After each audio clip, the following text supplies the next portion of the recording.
What's going on, guys? My name is Stereo Rifles, and if you're watching this right now, I made it back on the TSG once again to be showcased, and if that is the case, thank you, Thunder, for having me back, man. Much appreciated, as always. Now, let's get into it, man.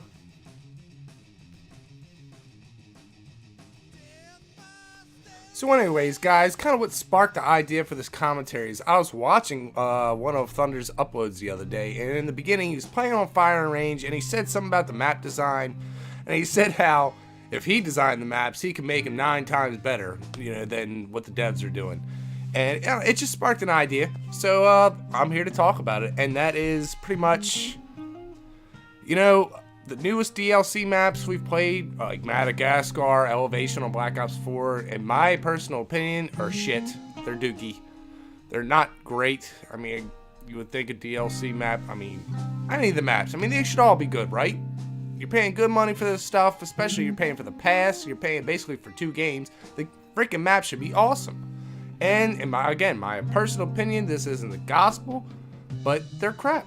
So that being said, man, it's kind of like makes me think, are the developers or the map creators, the map designers for Treyarch, I know they probably went to college, they got their degree, they know what they're doing with graphic design and computer design, all that good stuff.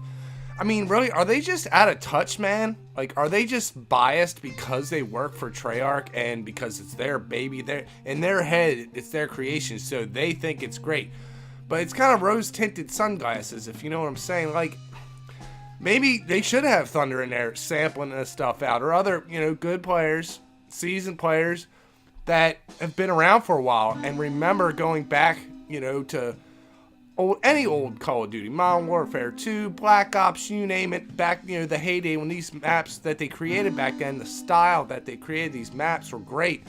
And players like Thunder, again, another seasoned players, pub snoppers, whatever, can really put their 2 cents in, man, and say what makes these maps so great. And when they look at these maps and play, try out these maps like Madagascar and Elevation, and they realize they're shit, they can explain to these developers why they're shit. And because sometimes, like, I'll be creating something. I do music, by the way. The background music you're hearing right now in this video is something I created.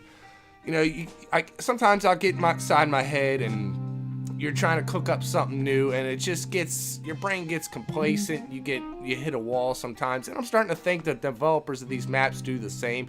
And you just need a fresh set of eyes and ears on the particular subject to kind of critique and give your opinions on it. You'd be surprised, that's what I mean. I don't know, again, there might be somebody in the audience that has a little more intel on how this works, on their play testers. Are they people out in the regular world, like secret pub stompers, whatever, I don't know, that might test this stuff?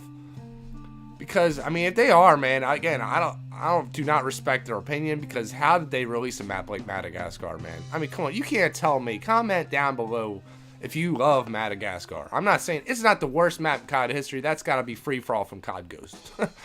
Free Fall from COD Ghost. That map was freaking disgusting. I don't know what the heck they were thinking.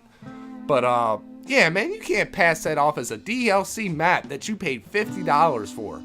$50 to get these maps. These maps should be epic, man. You're paying basically for 2 Call of Duty games. That's bull.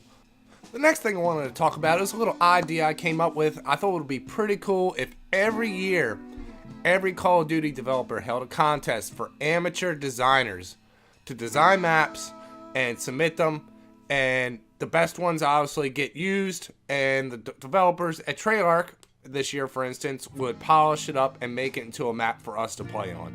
And it would be a featured map, all through the rest of the year. It'll be in regular rotation. Or another option would be, the winner would be, let's say a quarter of the time. So 4 months out of the year, they would rotate that map, and then have a contest again on the second quarter of the year, and the third and the fourth, of course. And because think about it, man, didn't games? I think the Dying Light has custom maps. I'm pretty sure, didn't Halo have custom maps back in the day? You could design your own maps for your friends to do private game battles with. So there's gotta be guys out in the woodworks, man, that play Call of Duty, that grind Call of Duty, that could probably come up with some kick-ass maps, man. Just imagine, again, these guys are thinking outside the box, man. This isn't some schlub at Treyarch who's been there for 10 years and he's got Activision breathing down his neck, and they got quotas and, you know what I mean, things to hit on time, so they're being rushed. And again, they got tunnel vision, so they're not looking at the way they design these maps, I would think, as somebody like that outside of the company. Especially if it's a contest. Think about it. If you could do this kind of stuff on the computer, your map could be showcased around the world on the internet on Call of Duty's servers. How cool would that be? What kind of honor that would be to have your design showcased, man. I think it would create a lot of buzz and hype in the COD community as well. You know what I'm saying? Like, and be able to play on these maps. Imagine what these guys can come up with, man. I bet they can come up with some cool shit. So, I don't know, man. I just thought it was a cool idea. I think it would really mix it up. Again, like I said, the schlubs over at Treyarch or Infinity Ward, they've been doing this for too long, and maybe they're just out of touch. Like I said, they're getting too old, man. They don't have that young mindset anymore. But, I don't know, man. Tell me what you guys think about it down in the comments section. That's going to be pretty much it. My name is Stereo Rifles. It's spelled, you know, just how it sounds. And come over to my channel, check it out if you enjoyed it. Thunder, thanks for having me on again, man. Much appreciated, brother. And I'll just see you guys later, man, hopefully. Take it easy, man.